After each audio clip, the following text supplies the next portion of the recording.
नमस्कार दोस्तों, मेरा नाम है विजय कुमार गिरी और मैं आप लोगों का एक बार फिर से स्वागत करता हूं अपने यूट्यूब चैनल जिसका नाम है सुगा क्लासेस फॉर एग्रीकल्चर। दोस्तों, आज हम सब लोग इंस्टेंट हार्टिकल्चर में वेजिटेबल क्रॉप का 13वां लेक्चर, जिसमें आज हम एक पढ़ने वाले हैं कल्टीवेशन ऑफ रूट क्रॉप्स के बारे में, जिसमें हम दो रूट क्रॉप के बारे में पढ़ेंगे।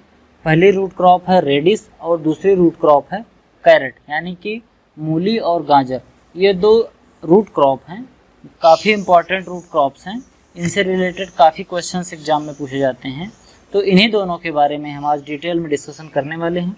तो बिना देर किए स्टार्ट करते हैं रेडिस के बारे में। सबसे पहले पढ़ना, रेडिस देखने में ऐसा होता है, आप में से ऐसा कोई नहीं होगा जिसने रेडिस देखी ना हो या रेडिस खाई ना हो। बात कर लेते हैं इसका जो बोटेनिकल नेम है। तो जो रेडिस है, इसका जो बोटेनिकल नेम है वो है रेफेनस सटाइवस।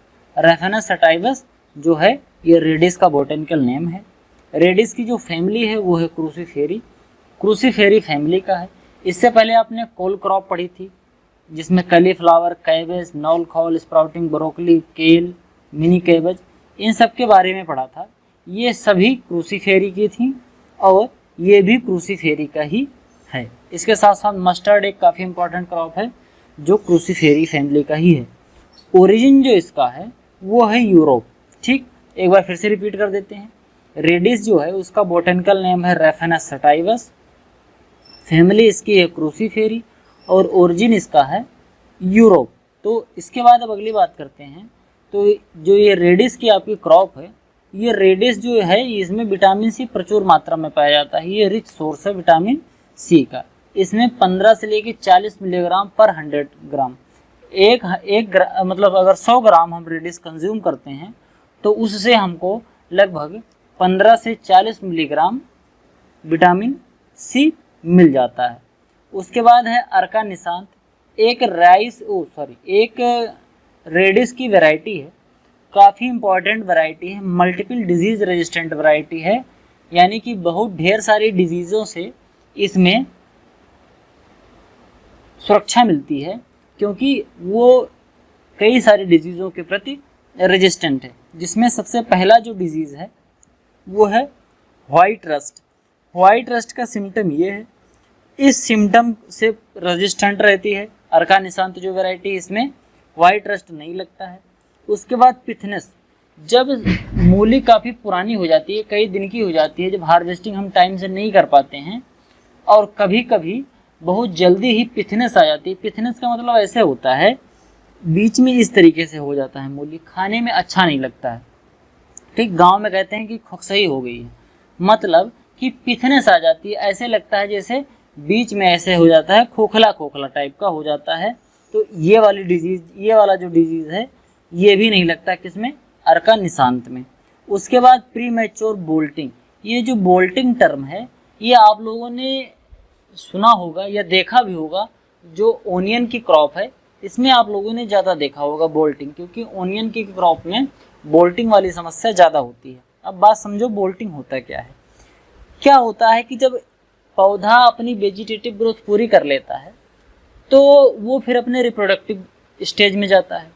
तो रिप्रोडक्टिव स्टेज में जाने से जस्ट पहले, यानी कि फ्लावरिंग से जस्ट पहले, जैसे ये एक स्टेम निकला, ठीक, अब इसका जो टर्मिनल पोर्शन है यहाँ पर एक गोल ऐसे गोल सा एक बोल्ट जैसा बन जाएगा। ठीक, फिर वहाँ से फ्लावर निकलेगा, तो इसी को कहते हैं बोल्टिंग। ये बोल्टिंग का सिम्टम होता है। मतलब ऐसे समझो कि बहुत जल्दी ही रेडिस की जो क्रॉप होती है उसमें फ्लावरिंग स्टार्ट हो जाती है।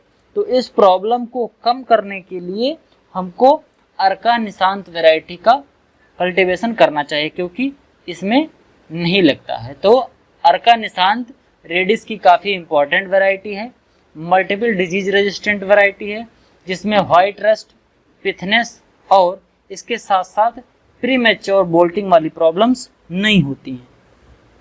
उसके बाद अगर हम बात करें तो इसमें दो तरह की वैरायटीज़ भी आती हैं। वैरायटी जो है रेडिस की, इसमें दो ग्रुप की वैरायटियाँ हैं।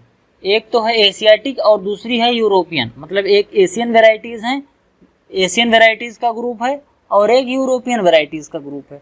तो जो एशियन वैरायटीज़ का ग्रुप है उनकी जो कुछ वैरायटीज़ हैं उसको देख लेते हैं, जिसमें अर्का चेतकी, कुछ लोग अर्का केतकी भी बोलते हैं, लेकिन ये लिखा है चेतकी, कुछ भी पढ़ लो। कुछ लोग CH को चा पढ़ते हैं, कभी कभी इंग्लिश में कभी चा पढ़ा जाता है, कभी का पढ़ा जाता है। तो जो पूसा केतकी या पूसा चेतकी, कुछ भी पढ़ लो। ये किसकी वैरायटी है? रेडिस की वैरायटी है। उसके बाद है पूसा देसी, उसके बाद है पूसा रश्मि, ये काफ़ी इंपॉर्टेंट वैरायटी है। और अर्का निशांत, जैसा अभी मैंने बताया, मल्टीपल डिजीज रेजिस्टेंट वैरायटी है, काफ़ी इंपॉर्टेंट है। उसके बाद जापानीज व्हाइट और पंजाब सफ़ेद, पंजाब सफ़ेद भी काफ़ी इंपॉर्टेंट वैरायटी है। तो ये सब जो वैरायटीज़ हैं ये काफ़ी इंपॉर्टेंट वैरायटीज़ हैं रेडिस की। अब बात करते हैं यूरोपियन वैरायटीज़ की, मतलब रेडिस की वो वैरायटी जो यूरोपियन ग्रुप से बिलोंग करती हैं। उसमें पहला है चाइनीज पिंक, उसके बाद फिर है rapid red, white tipped, globe shaped. जो रैपिड रेड वैरायटी है ये व्हाइट टिप्ड की होती है, मतलब इसका व्हाइट जो टिप होता है वो व्हाइट होता है और ग्लोब शेप का होता है, जैसे ग्लोब होता है, अरे जैसे धरती होती है ग्लोब देखा होगा, तो उस ग्लोब शेप का होता है। स्कारलेट लॉन्ग, ये भी एक अच्छी वैरायटी है। व्हाइट आई स्केल, ये काफ़ी अच्छी वैरायटी है। पूसा हिमानी, ये चाइनीज़ पिंक और पूसा हिमानी यूरोप की दो अच्छी वैरायटीज़ हैं। इसके बाद अगर हम बात करें हाइब्रिड वैरायटीज़ की, तो राइस की जो हाइब्रिड वैरायटीज़ हैं उसमें सबसे अच्छी वैरायटी जो है वो है पूसा हिमानी। ये किसके क्रॉस से बनी है? रेडिस ब्लैक और जापानीज़ वाइट, रेडिस ब्लैक और जापानीज़ वाइट के क्रॉस से बनाई गई है कौन सी वैरायटी? पूसा हिमानी। उसके बाद है पूसा सफ़ेद, जो वाइट 5X और जापानीज़ वाइट के क्रॉस से बना है। उसके बाद है पूसा रश्मि, ये ग्रीन टाइप और देसी टाइप के क्रॉस से मिलकर बना है पूसा रश्मि। तो ये जो तीन वेराइटीज़ थी, पूसा हिमानी, पूसा सफ़ेद और पूसा रश्मि, ये तीनों हाइब्रिड वेराइटीज़ हैं रेडिस की, और इसको आपको याद रखना है। ठीक, अब इसके अगर बाद में बात करें तो क्या है? Pusa Chetki is suitable for growing in hotter month, यानी कि गर्मी के महीनों में पूसा चेतकी जो है या केतकी जो है ये हम ग्रो कर सकते हैं। अब इसको याद करने का ऐसा तरीका है, चेतकी से होता है चैत, ठीक, चैत बैसाख जेठ आषाढ़, ये आपने सुना होगा। तो चैत बैसाख जेठ ये गर्मी वाले महीने होते हैं, तो पूसा चेतकी चैत में ग्रो कर सकते हो, ऐसे याद कर सकते हो। अगर हिंदी का मंथ याद होगा आपको तो आसानी से याद हो जाएगा कि जो पूसा चेतकी है ये गर्मी में हॉटर मंथ में ग्रो करने के लिए सबसे अच्छी होती है। अब जो रेडिस होता है इसमें स्पोरोफिटिक सेल्फ इनकम्पैटिबिलिटी पाई जाती है, मतलब जो मेल पार्टिकल में स्पोर होते हैं, यानी वो होते हैं स्पोर्स, एंथर होते हैं, वो स्टिग्मा पर जाके जर्मिनेट नहीं हो पाते हैं, जिसकी वजह से इनमें सेल्फ पॉलिनेशन नहीं होता है। इसी को बोलते हैं स्पोरोफिटिक सेल्फ इनकम्पैटिबिलिटी, जो किस में पाई जाती है? रेडिस की क्रॉप में पाई जाती है। उसके बाद है temperate variety are biennial in nature.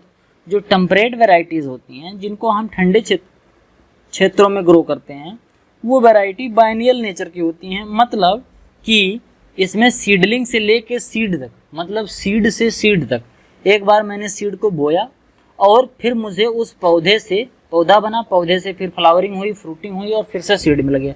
यानी कि सीड से लेकर सीड तक की जो साइकिल होती है, अगर एक साल में पूरी हो रही है तो उसको एनुअल बोलते हैं, अगर एक साल से ज़्यादा टाइम में और 2 साल से कम में हो रही है तो उसको बाइनियल बोलते हैं, और अगर ये 3 साल में या उससे ज़्यादा का हो जाए, 2 साल से ज़्यादा का हो जाए तो उसको पैरानियल बोलते हैं।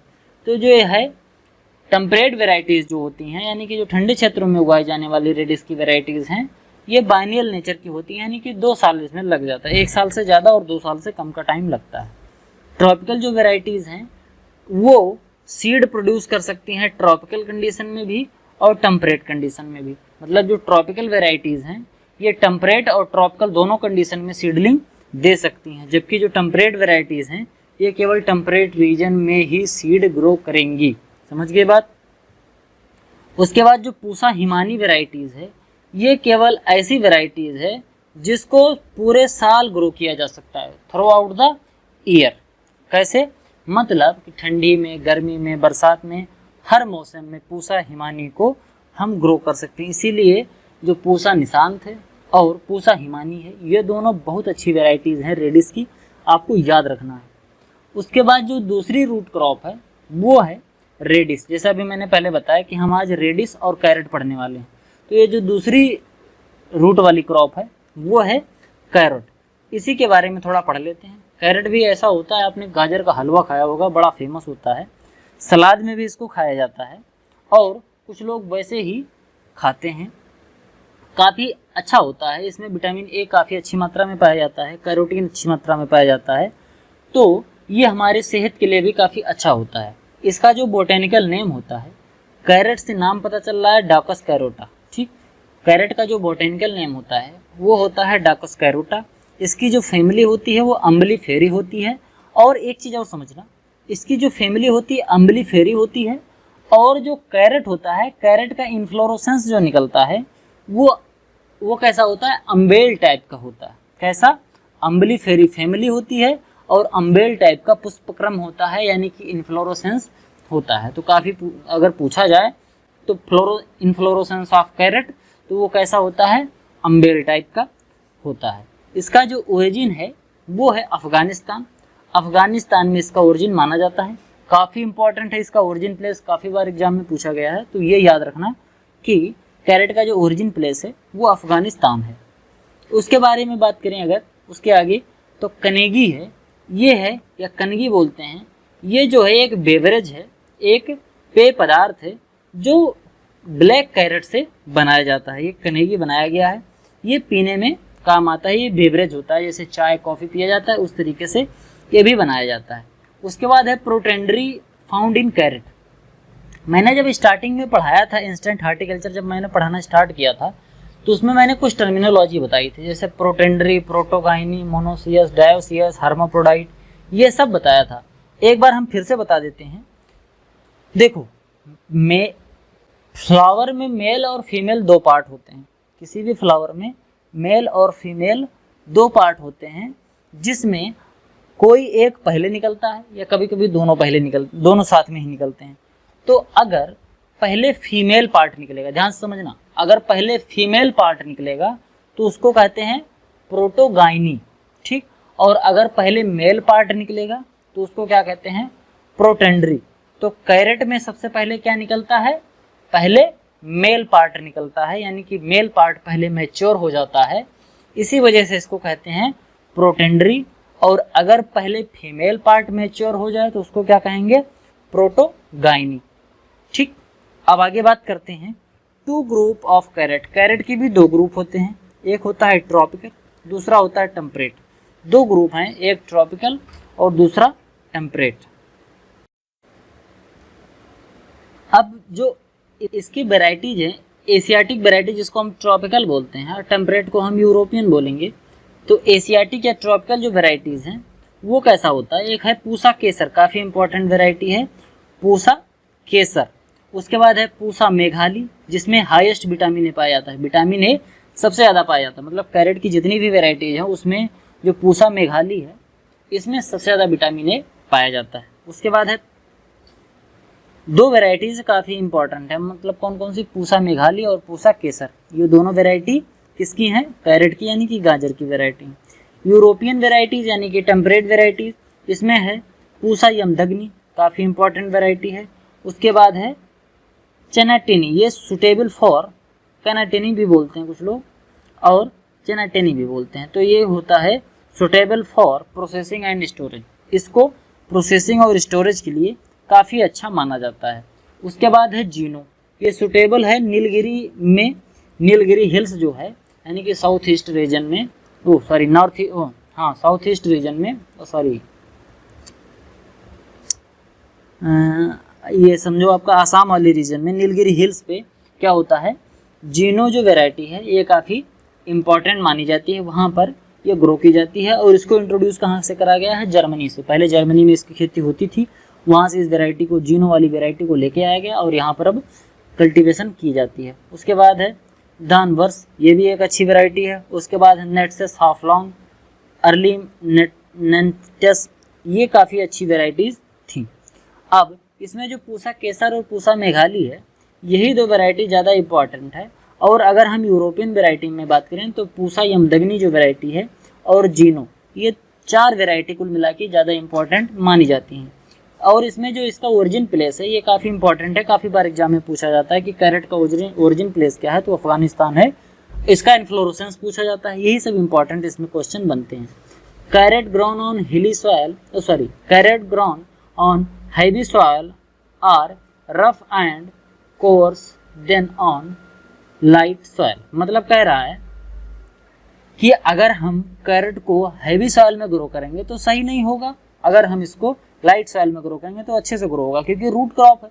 तो अगर हैवी सॉइल जैसे अभी काली मिट्टी या क्ले सॉइल में अगर हम इसको ग्रो करेंगे तो सही से ग्रो नहीं होगा। तो हमको कहाँ ग्रो करना चाहिए? लाइट सॉइल में। अगर हम क्ले सॉइल में ग्रो करेंगे या हैवी सॉइल में ग्रो करेंगे तो रफ हो जाएगा, बहुत टाइट हो जाएगा, वो खाने में उतना अच्छा नहीं रहेगा। सिलेक्शन से बनी वाली जो वैरायटी है वो हिसार गार्लिक है। हिसार गार्लिक किसकी वैरायटी? कैरेट की वैरायटी। किससे बनी है? सिलेक्शन के थ्रू बनी है। उसके बाद है temperate type from root both under temperate and tropical climate but seed setting only in temperate climate. अभी मैंने बताया कि जो ट्रॉपिकल वाली वैरायटीज़ हैं वो टेम्परेट और ट्रॉपिकल दोनों में सीडलिंग देती हैं, लेकिन जो टेम्परेट टाइप की वैरायटीज़ हैं वो केवल टेम्परेट रीजन में ही सीडलिंग करेंगी, यानी सीड देती हैं या सीडलिंग होती है उसमें, और बाकी और जो ट्रॉपिकल क्लाइमेट है वहाँ पर नहीं होता है। उसके बाद है येलो एंड पर्पल कलर जो होता है कैरेट में, वो क्यों होता है? वो होता है एंथोक्लोर और एंथोसाइनिन की वजह से क्या होता है?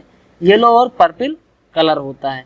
इसके बाद जो हाइब्रिड वैरायटी है कैरेट की वो कौन कौन सी है? उसमें है इम्परेटर, जिसको हम नैन्से और चंतनी के क्रॉस से बनाया गया है। फिर है पूसा केसर, पूसा मेघाली, ये सब हाइब्रिड वैरायटी। पूसा यमदग्नि, ये जो 4 वैरायटीज़ हैं ये याद करे रहना। हमने काफ़ी बार बताया कि केसर, मेघाली, यमदग्नि और जिनो, ये 4 ही वैरायटीज़ हैं जो काफ़ी इंपॉर्टेंट मानी जाती हैं। उसके बाद अगर हम बात करें तो एशियाटिक टाइप की जो वैरायटीज़ हैं वो हाई एल्डर होती हैं, लेकिन इनकी जो क्वालिटी होती है वो पुअर होती है, और कैरोटीन एंड एंथोसाइनिन इसमें ज़्यादा पाया जाता है। मतलब ऐसा समझो कि ये खाने में तो अच्छे नहीं होते हैं, इनकी ईल्ड भी बहुत ज़्यादा होती है, लेकिन इसके अंदर कैरोटीन और एंथोसाइनिन भी ज़्यादा पाया जाता है। समझ गए? मतलब एंथोसाइनिन ज़्यादा पाया जाएगा, कैरोटीन ज़्यादा पाया जाएगा, प्रोडक्शन भी ज़्यादा होगा, लेकिन इनकी क्वालिटी अच्छी नहीं होती, खाने में उतना ज़्यादा अच्छा नहीं होता है। लेकिन वही जो यूरोपियन वैरायटी हैं ये ऑरेंज कलर की होती हैं, रिच इन कैरोटीन, कैरोटीन इनमें ज़्यादा होता है, स्टम्प एंड ब्लंटिंग कोर इनका होता है। इसके बाद है जो टेम्परेट रीजन वाली जो वैरायटीज़ हैं, टेम्परेट, बायनियल, व्हेन ट्रॉपिकल और एनुअल। जो टेम्परेट रीजन में ग्रो की जाने वाली वैरायटीज़ हैं, यानी कि जो यूरोपियन वैरायटीज़ हैं वो बायनियल हैं, लेकिन जो ट्रॉपिकल वाली हैं यानी कि जो एशियन वैरायटीज़ हैं वो एनुअल होती हैं। मतलब इनमें सीड से सीड एनुअली मिल जाता है और इसमें बायनियली मिलता है। फिर carrot is an annual herb for root production and biennial for flowering and fruits.